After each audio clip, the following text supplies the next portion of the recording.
Other than the kitchen, of course, the show that I love doing the most is without a doubt the Today Show. Every time I go to 30 Rock, I get this giddy feeling, and I love working with the anchors. And behind the scenes, the entire crew there is A++. The food team is made up of a group of rock stars. They are amazing. And today we get to chat with two of them. I've got Katie Stilo, the coordinating culinary producer, and Krissy Downey, assistant culinary producer. I love these two. We always have so much fun when I go there and cook. And they just helped launch the Today Loves Food Cookbook, which is totally awesome. Girls, welcome to All on the Table. I'm so excited you're here. Thanks for having us. We get to see each other outside of early morning I know. with a bunch of cameras. I know, and outside of our t-shirts. Katie walks in, she's great. like, you guys look so nice. I'm like, this is what happens when we're not cooking salmon. What time do you all have to get up? I get up at 3:45 every day. Ooh. Yeah. I get up at 5. I don't play the hard game. You really sleep in, don't you?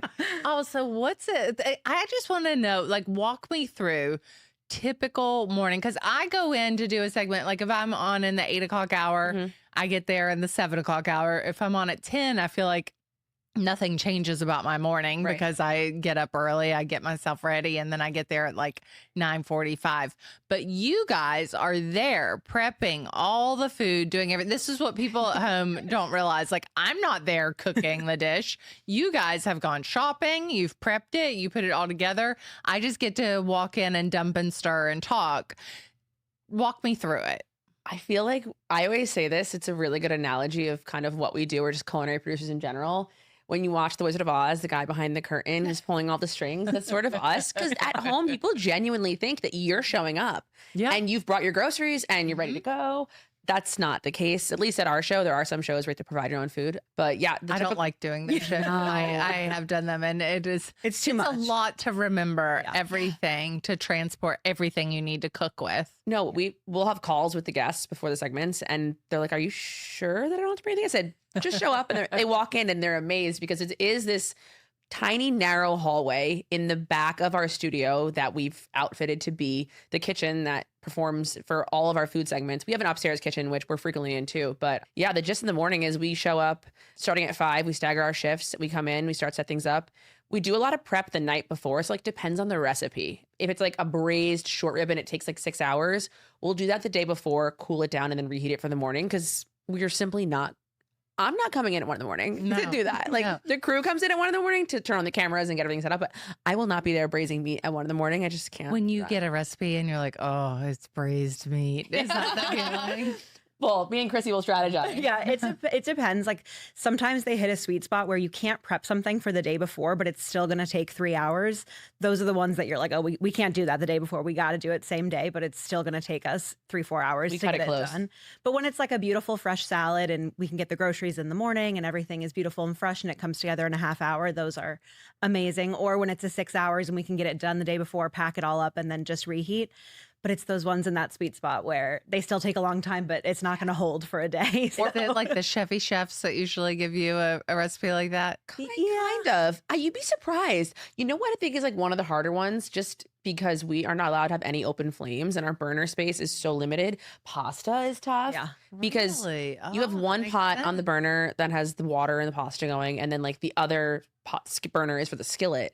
And so you're trying not to overcrowd the skillet, but you also don't have any other room and you don't want the pasta to get cold. It becomes like a swimming pool of pasta water back there. I feel like I'm taking notes so I know what to make next time. So what make you the job made harder. that I make all the time is that Brussels sprout pasta that you made. I was in like August last year. Yeah. That's like the perfect recipe for our show. 1, because it was easy to make, and 2, because I went home and made it because it was yummy. Yeah.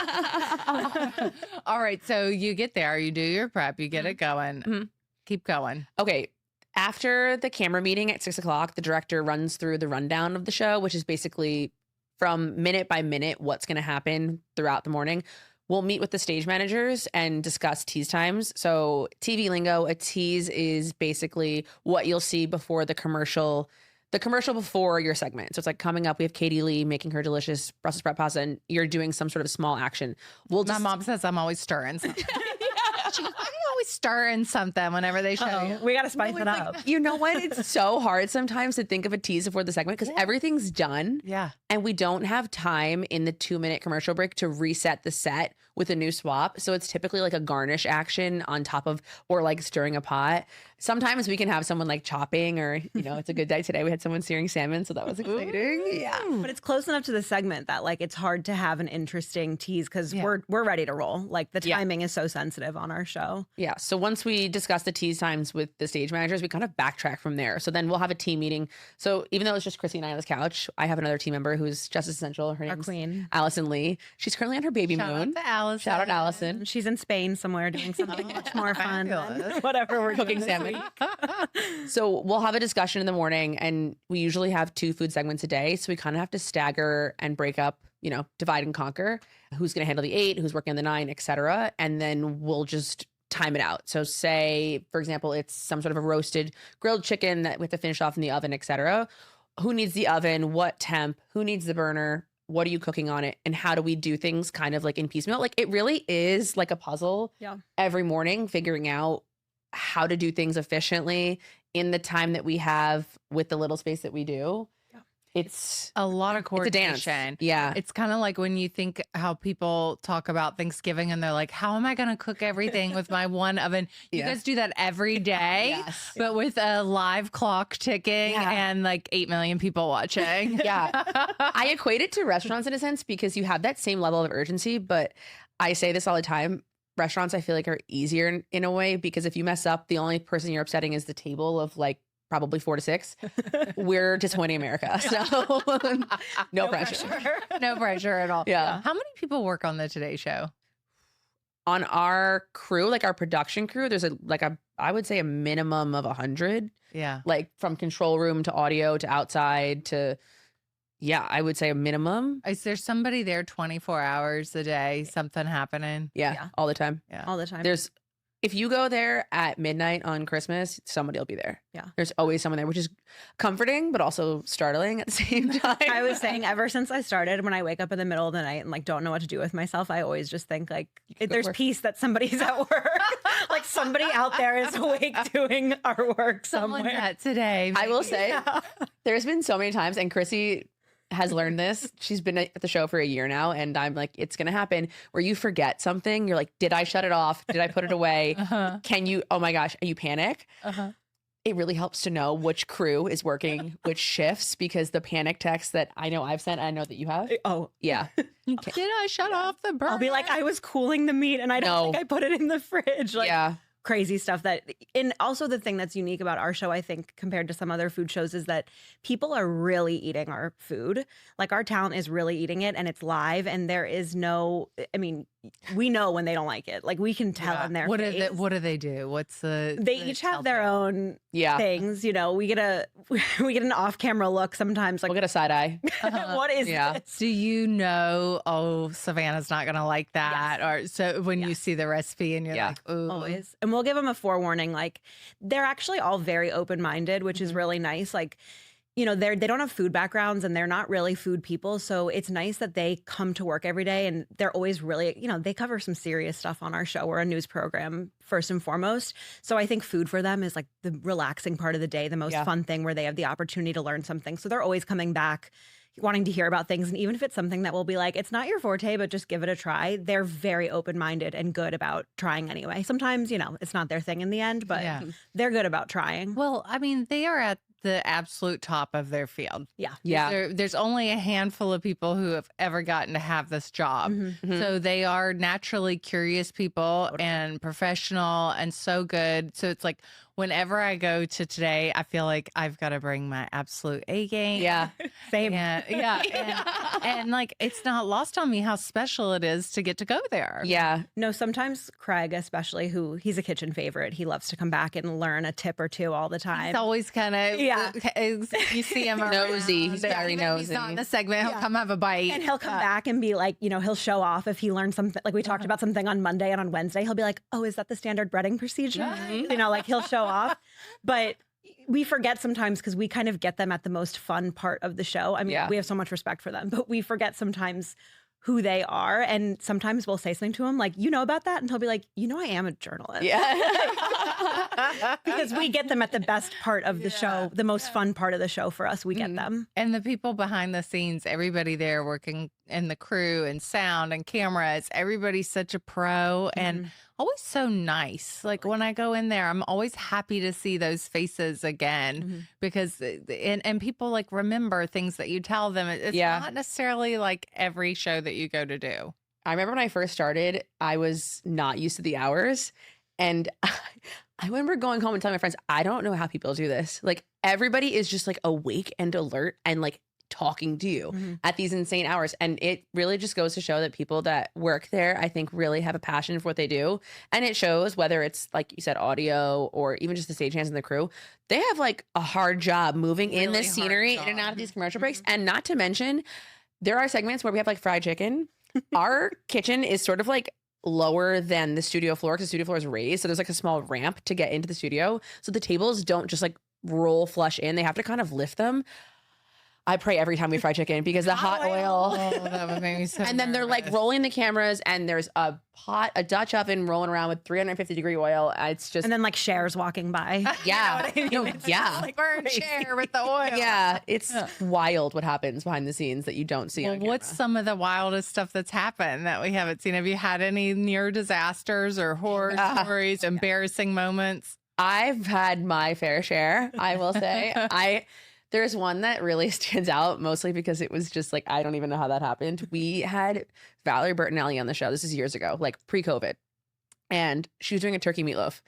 And we were like, this is in like our world. We were like, that's a layup because it's so straightforward. It's so easy. We can make the shaped meatloaf the night before, chill it in the fridge, bake it off in the morning. Easy peasy. So we kind of like slowed down a little bit in our minds. You kind of like, when you're slower, I feel like you make more mistakes. We just like weren't as sharp. So we were chugging along and the first one got a little bit burnt. So we're like, okay, well, we have more. Let's just make another one. Second one also got a little bit burnt. So now we're really down to the wire here.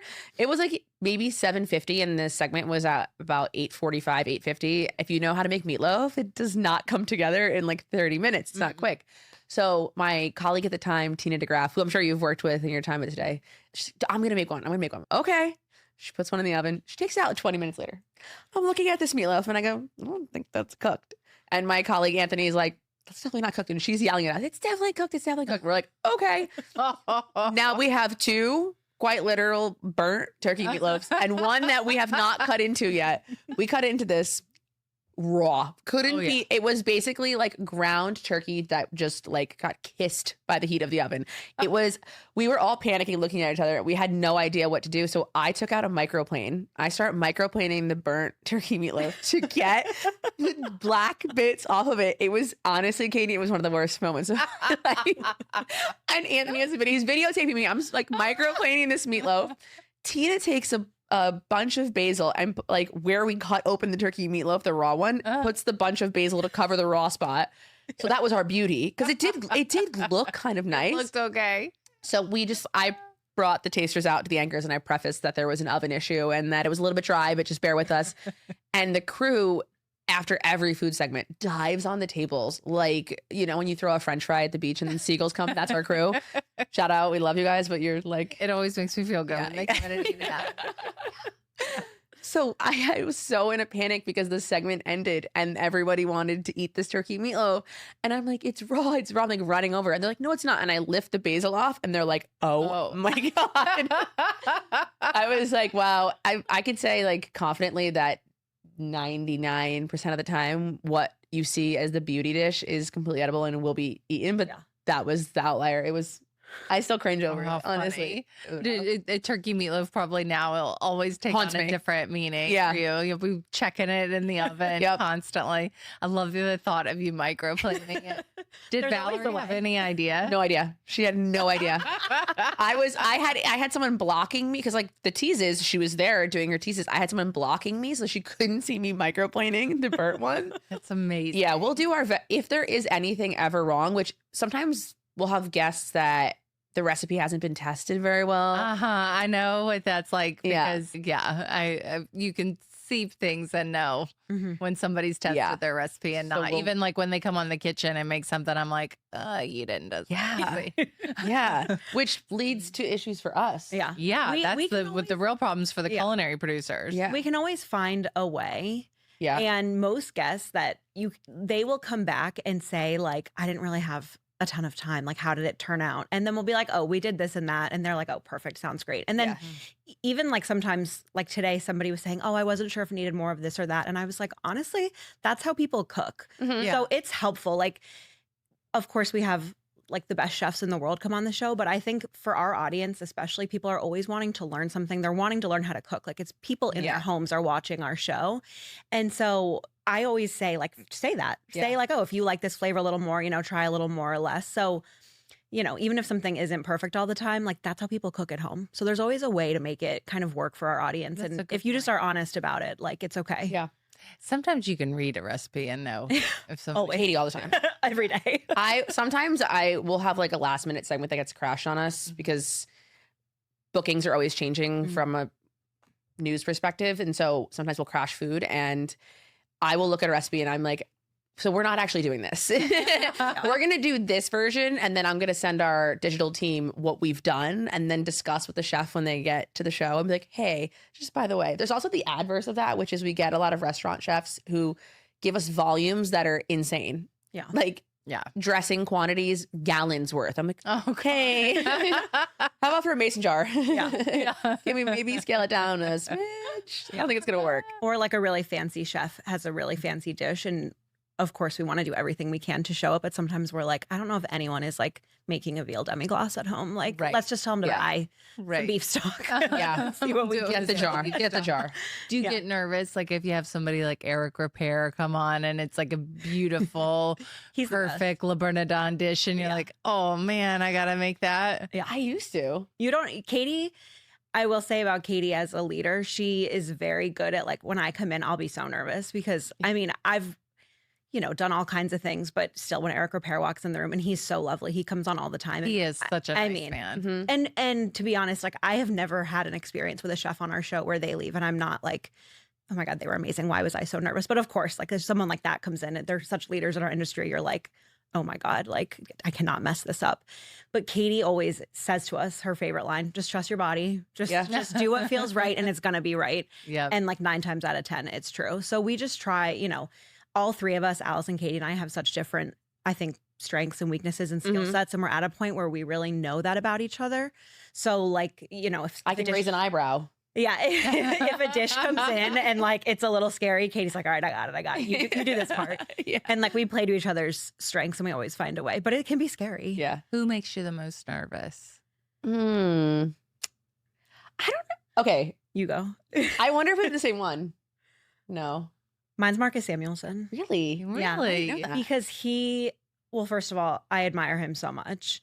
And he is such a chef that comes in and like feels things out. Yeah. Mhm. And a lot of people come on our show so prepared to the point where sometimes I'm like, relax, like just, we're cooking, we're having fun. It's easy. Just do what you would do at home. But someone like him, like he comes in and he'll look at something and be like, oh, this doesn't feel right to me anymore. Let's do this. Let's do that. And you just have to be really on your toes. I don't want to pretend that I've worked in a Marcus Samuelson restaurant, but it's almost like being in a restaurant with him where you just got to be ready. So I get nervous when he comes in, not because he's anything but lovely, but because I want to be like ready for him. Like if he wants salt, I want to be standing there waiting with it, because Yes, chef. he changes what he feels as he's cooking something. So I want to do a good job. Yeah. for What about him. you, Katie? I think this is just probably on the same note. Not Marcus, it's Martha Stewart. I was wondering what I was going to say, Martha. We've both previously worked for her before our time at Today Show, which Oh. I think is what bonded us We so bonded. quickly. Yeah. Just over our shared stories of the many, many hours we've spent working for her in every place you could think of. But I'm not scared of her. I actually I really admire her too, and her work ethic and her brand and everything she's created for herself. And I wouldn't be sitting here talking to you if I didn't work for her when I was starting out. But she's the same way. She pulls an audible. And so I always have to try and think like 10 steps ahead of what she might want. And so just having those possible options ready for her. And then like the one time that you're like, I think I have everything. She'll come in and she wants black salt for the rim of for her margarita. That And you're did like, happen. she wanted black And Peruvian you know sea what salt. we did? Yeah. We gave her black sanding sugar because Yep. that's all we had, and everybody's teeth turned black. And it was not. Did she know? Did you tell her we only have black sanding Yeah, sugar? and she said it was okay, so we were like, okay, let's just roll with it. And then we're watching the segment, and like Hoda smiles, and her No. teeth are all black. Yeah, it was Like, but it tasted really good, so it was Yeah. fine. But you know, things like it happens. yeah. It's okay. But yeah, that was one where I was standing behind the camera, like, just don't look, and it's not happening. I also think too, a lot of the chefs that we have come on, chefs, personalities, creators, not all of them, but a lot of them are more nervous than you'd think. Yeah. Ina Garten actually still kind of gets a little bit like timid on camera, and she really leans on the team, which is I remember humbling. when I first worked with her, I was like, oh my God, it's Ina Garten. And Yeah. she was leaning on me, and I was like, whoa. Yeah. And she's like, I trust you. I want this to be the best it could be. Like, I want to see, like, show me the way. Yeah. And so she really leans on us. And so I think going back to the trust your body is you never want anyone to be going on camera feeling like the team behind them isn't confident. So no matter what's happening backstage, I will eat it. You know, I will just figure it out. I will find a way, because I don't want someone to step on camera and not feel confident about what they're doing. Whether it was a nightmare for us to put together and we have to edit the recipe and change it, like, I want them to feel just secure about themselves, because I could not imagine. Well, and food is so personal. Like, Mhm. we do, you know, let's say 12 segments a week, and it can feel so routine to us sometimes, like, oh, we're gonna do this and this and this. But when people are coming on, like someone sharing a recipe, I mean, it sounds a little corny, but like, it's a really personal Yeah. thing to share. Yeah. And so, you know, you want to do right by someone coming on, and people are promoting cookbooks. Like, we get such a range on the show. Like, we're talking about the Inas and the Eric Repairs, but we get people promoting their first cookbook all the time, and you know they're coming on, and it means so much to them. Yeah, And it's so, you know, it's humbling to be like, okay, we're behind somebody doing something that's really important and personal to them. Like, it can seem routine, but I think we do a good job of trying to Definitely. kind of remember You guys that. make people feel really comfortable, and that's a great thing. It's almost like you are hosting behind the scenes. You all are also the hospitality team. Yeah. Yeah. Because that you are the ones that the guest interacts with first Mhm. and walk through the recipe and see the different steps. Mhm. And even though I've been on the show so many times, I still have a little bit of nerves when I go into Yeah. today, but in a good way. Like, Mhm. I actually think it helps you perform better to have a little bit of nerves Yeah. like that, That because adrenaline. yeah, and the feeling of live, but Yeah. there is a feeling of knowing, oh, I can totally rely on this team, both behind me and in front of me, Mhm. but because you know the anchors are going to carry you through it if Right. anything happens. And you know that the team behind has got it all under control as well. Yeah. I feel like we've set a little bit of a maybe too high of a bar on that, because sometimes we'll have chefs come on and they're like, Katie, and they'll test me and pull some like last minute audibles. I think you'll see me running laps around the studio sometimes, like in the commercial breaks in the work. before. Yeah, because they're like, oh wait, can I switch out and do this? And I'm like, yes. Yeah. Or I'm like, can we get there? Like one time Kim Petras was on for a concert, and all the anchors, we frequently have cocktails on the show on Fridays and concert days. And I remember them specifically, I hear on the overhead, and one of the stage managers comes running back, Katie, we need a cocktail for Kim Petras. And I'm like, what do you need? They're like, a margarita. I'm like, how much time? They said 30 seconds. You've seen a NASCAR pit crew work. You haven't seen me I around. haven't seen that girl's Yeah. time. I mean, Let me tell you, there was havoc in the kitchen, but the margarita made air. Oh, It was- made it out on air. All right, so it's 11 a.m. The shows are all wrapped. What happens after that? we get ready for Yeah. tomorrow. We Turn over again. Yeah, so a new crew comes in the afternoon, and they help us set up for the next day. So we really should be sponsored by Post-it. We are writing Post-its left. I and think right. all culinary producers around the world just nodded their head. Yeah. Post-its. So we look at our breakdown for the next day, and let's say we're making, you know, your Brussels sprout pasta. We have a bowl on set for the Brussels sprouts, a bowl for, you know, red pepper flakes, some olive oil. So we make little Post-its under each of the props, so that when we come in the next morning, we can just see what bowls need to be filled with what. So we'll do, like, you know, a pound of pasta goes on this little thing, or, you know, 2 pounds of Brussels sprouts goes in this bowl. So we do all of that the day before, so that when we roll in the morning, we're just filling bowls. Also, too, if something happens overnight where for some reason me, Krissy, and Allison can't come in, it's set up in a way that somebody could walk in pretty blindly Yeah. and execute a segment with some, some hiccups, but for the most part could just slide right You in. guys should like not all ever eat the same thing in know. case one I thing know. would give all three of you food poisoning and wipe you out. know. I mean, even when we're down one, I mean, maybe you guys like thrive when Really? I'm not there, but when Katie's not there, or Allison's not there, I literally like, I mean, we have such a muscle memory of how each other works. Yeah. And we have different people who come in and everybody does an amazing job. Like it's a really great place to work, which means people are having fun and, it breeds good work. But the three of us are in such lockstep that like when one of us isn't there, I'm like, I feel like a appendage is gone off my body, which is a nice feeling, honestly, to go to work with that. So you get it all labeled. Who and when is the grocery shopping happening? Before we even get to the groceries, before we even get to Post-it Land, which I don't even know if you get the breakdowns anymore because you're so like, do the producers send you the breakdowns? Yeah, they do. give me a breakdown. Yeah. So anytime a guest I gets, don't always read it. yeah, I mean, I don't wouldn't have to write it. No, I know. I'm like, whatever they have set up, however they want to set it up, I know. that's how I'll go in and Yeah. do it. Like, how You're so straight. You're so want easy. me to do Yeah. is how I'll do it. I'm not going to be like, no, I really think we should do this part first and that part. I know you wrote it that way for a reason. Yeah, which is nice. I appreciate that. For people that aren't aware of how the breakdowns work, once a guest gets booked for our show, for any food show in general, the culinary producer writes sort of like a food script for the segment saying, start with a mixing bowl that contains X, Y, and Z. Move to it's quite literally a choreography of how the segment will flow. So after that's written, approved by the guest or not,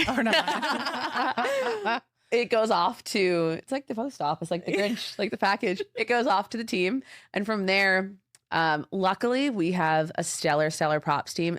Krissy and I do not have to grocery shop. Which, and I'm going to say that as a media flex. people. Yeah. We've done our time. You can't do the shopping and the cooking. Yeah. Before I was at Today, I was working for Martha and I was a shopper for her show. And some people are always so surprised. All my friends joke that I'm a professional grocery shopper. Yeah. Because for so many shows, like you have somebody on The Kitchen. I was a grocery shopper. I was just telling Katie on the way here. It's so funny because when I worked on The Kitchen, I was only a grocery shopper. I literally would roll up in the minivan. Someone comes out and unloads, and then you go back out and do more shopping for the rest that comes in. So it's pretty amazing on this show that we have a props department that sources everything, which is also a fun journey because they're not food people. they're not food people. So like I'll send them a list and I'll say 2 bottles of Natalie's orange juice, just like, or like, because certain brands perform better with certain things. Not that that's better than others, but just giving an example. And they'll come back and I'm like, what? This is grapefruit juice. And they're like, can I use it?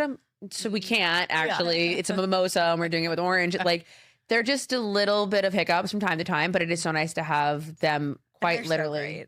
But you know how many times we'll get a last minute request from the control room? This happens a lot actually. So prior to the cooking segments happening, we do a news show apparently. Not that I'm like very clued in on what's happening. Yeah.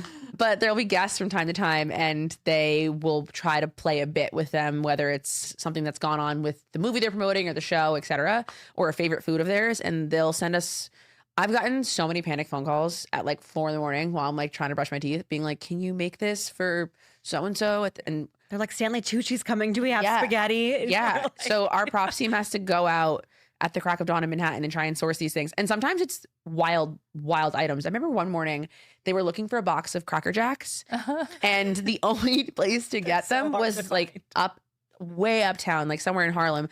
They made it back in time. Like they make it back by the skin on their teeth sometimes, but things make air and you'd be shocked. But yeah, the Cracker Jacks made it back and they work hard. They like went all the way uptown. It was crazy. Our props team, like people would be shocked. They scour the tri-state area and they don't just do food. They do the whole show. Like anything you see on the show, our same props team acquires hand shops. We don't have Fresh Direct. We don't have Whole Foods delivery. We don't have Amazon. And they keep track of all of it. We have Jean-Marc. Yeah, our king, Jean-Marc. Every morning I'm like, Jean-Marc, I need lemons. Literally. But they do an amazing job. It's unbelievable what, I mean, live what TV is such a different animal. Yeah, totally. Yeah. I before I got into TV, I was in other formats of food and I never understood any of the inner workings of it. And now being in it, I kind of wouldn't want to be anywhere else. Because I really do think that despite its actual chaotic energy, it's such a thrill and it's a rush and it's so exciting. So I feel like you get the best of both worlds of kind of like this restaurant-esque pace, but also the creativity. And we are always working with so many different chefs and creators every single day, which is the coolest part of the job. It's just always something different. And it's can't imagine it could ever get boring. Yeah. And it's home cooking. Like, it's what you want to eat. You know, it's stuff that people want to make at home. Like, even if Eric Repair's coming on, he was on for Valentine's Day and he made this like mushroom risotto. And it was one of those things that you watch and people would be like, I could make that. And what you make at home is what you want to eat. So it's really fun in particular on our show because everybody's choosing recipes based on what people are going to want to cook.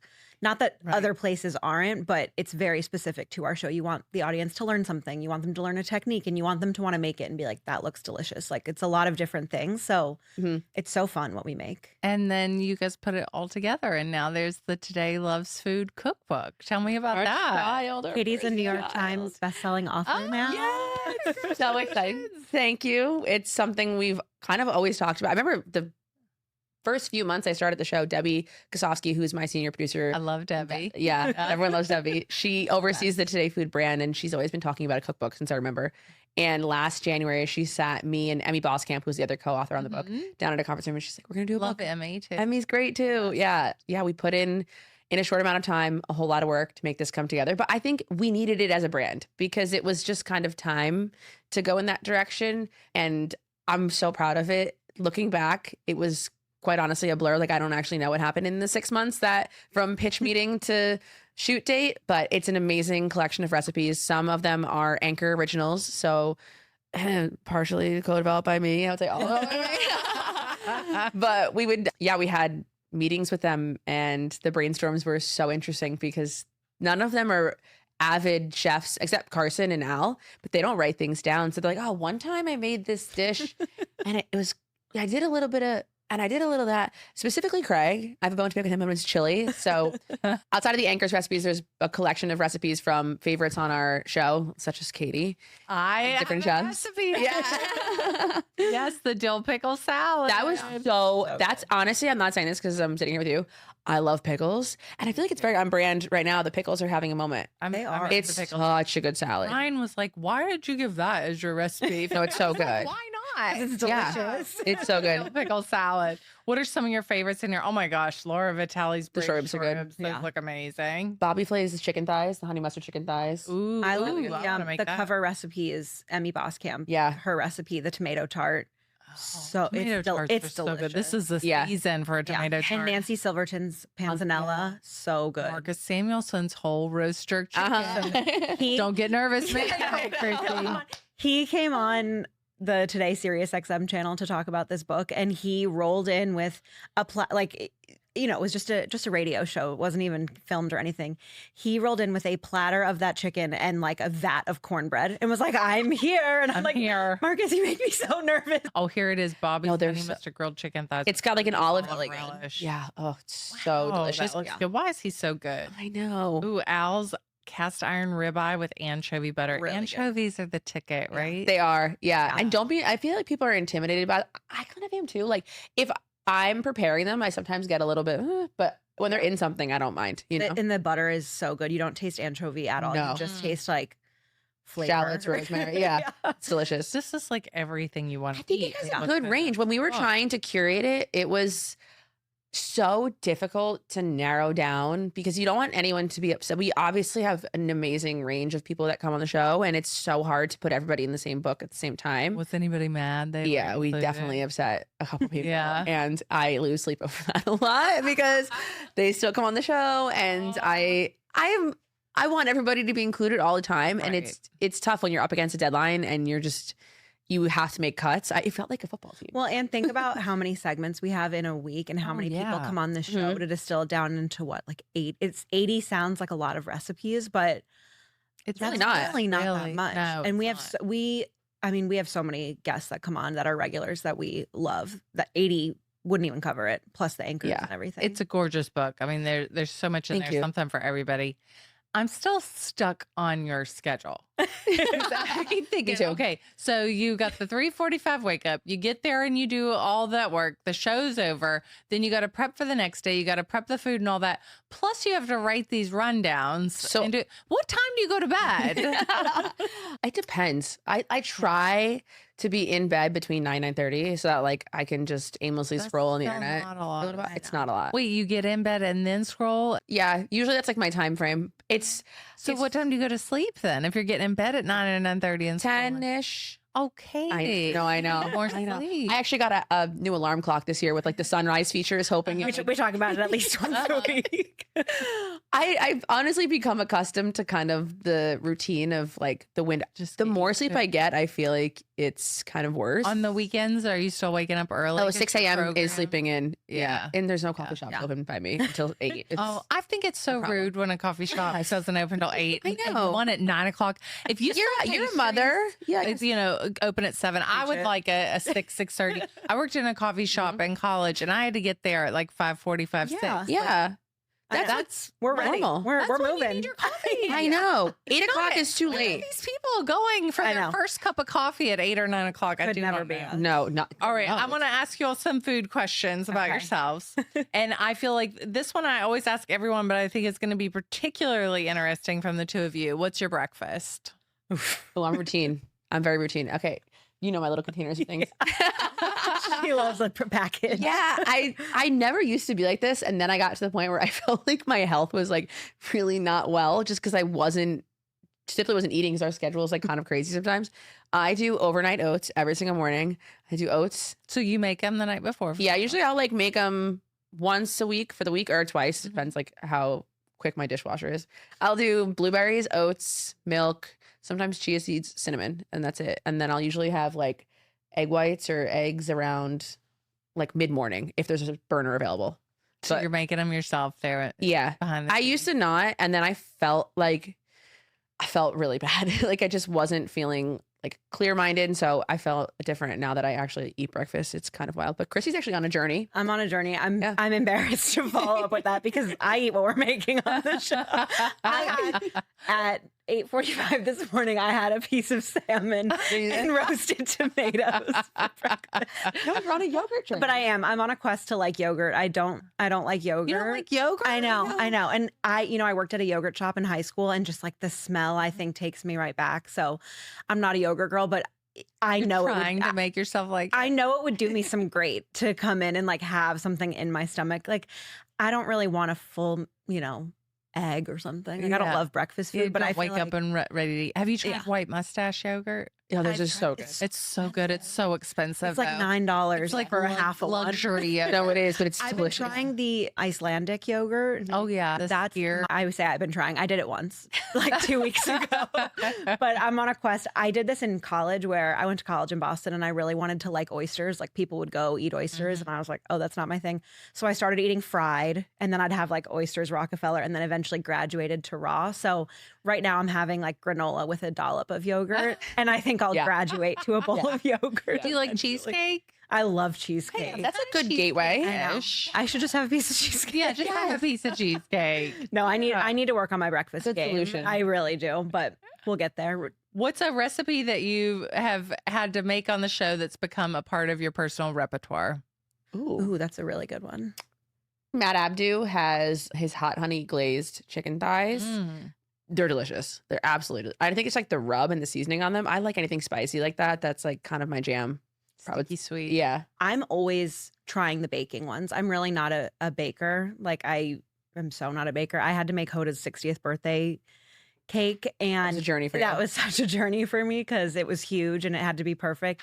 And I used Betty Crocker boxed cake mix and made homemade frosting. And then everybody ate it and was like, this is the best cake I've ever had. And I was like, oh, thank you so much. You can thank Betty. Thank Betty. So yeah, I try a lot of our baking ones. Like when like Casina Bullock Prado's Yeah. coming on tomorrow. She always has really amazing baking recipes. I'll go home and try them to be better at it. But yeah, I riff on a lot. I really learn a lot from the the bigger chefs that come in anecdotally. Like, I don't know that I really go home. I mean, I've actually made you Brussels sprout pasta, but I don't know that I go home and like make a ton of stuff. But you learn so much. Yeah. Do you feel like cooking when you get home, or are you sick of it? It depends. It depends on the week. Yeah. There's some weeks where because after the segment ends, if the produce that we're using, which each segment is individually shopped for that segment, and nothing really carries over, which is like people's biggest question for us a lot is what happens with the food after, like waste wise. The crew, going back to them, they're ready with shopping bags. Same with Quite the literally. kitchen. Yeah. Nothing's getting wasted. No. So I'll try and just use up what we have to make something, or honestly, I'll take a leftover. But I don't have like the energy. Like I eat real boring. I don't know if you remember a couple weeks ago. I mean, I make the most embarrassing things. I made this gigantic sweet potato with like steamed broccoli and a piece of like under-seasoned salmon. Yeah. And it just looked, and I sent it to him, and it's and like was like, this is where we're You at. love it, right? Yes. That's how I get like when I've been like cooking or eating a lot. It's like I just want the plainest, That's- easiest food. Where I'm like, I'd be humiliated to give it to someone, but it just hits. But for you, it's like, oh, I love this so much. I cook elaborate meals on the weekends, but like after the show, I'm theming forget broccoli. it. Oh, yeah. Yes. Like that's it. Yes. What's your fast food order? Ooh, I'm a Chick-fil-A breakfast girl. Yeah. If I had Period. to be totally honest, I really don't eat a lot of fast food. But if I had to like have a day, I just like it doesn't do well for In me. New York too, there's so many fast options that it's I'm like, why would you go? Yeah. But a McDonald's number 2. We are big lovers of a McDonald's Diet Coke. Oh, yeah. We talk I'm about not a those. Diet Coke lover. Like I like regular Coke, but anything out of the fountain at McDonald's is good. Yeah. Yeah. Also, Five Guys. They're Uh-huh. a little cheeseburger and then the regular fry. Oh my God. Take the calories off the menu. Small pleasure. Stop doing that to sometimes. people. it is. Oh, it's so good. All right, my last question for you. Which anchor would you want to cook for you? Ooh, that's so hard. Oh my God. Honestly, toss up. Al. Yeah. Yeah. Al or Carson. Yeah. Dylan too. Oh yeah, Dylan. If I guess it depends what I'm going for. If I want like a smoked meat, Carson's been Yeah. ripping his smoker and coming in and showing us. I'm like, oh my God, are you a pitmaster? Like genuinely, he does a good job. he's good. Al, I think, makes the best. I mean, based on what he tells us, Al what we eats see on like- Instagram. Al eats like He makes like a nice meal every night, He like a nice does. pork chop Yeah, and like love roasted Al. potatoes. Yeah. It's amazing.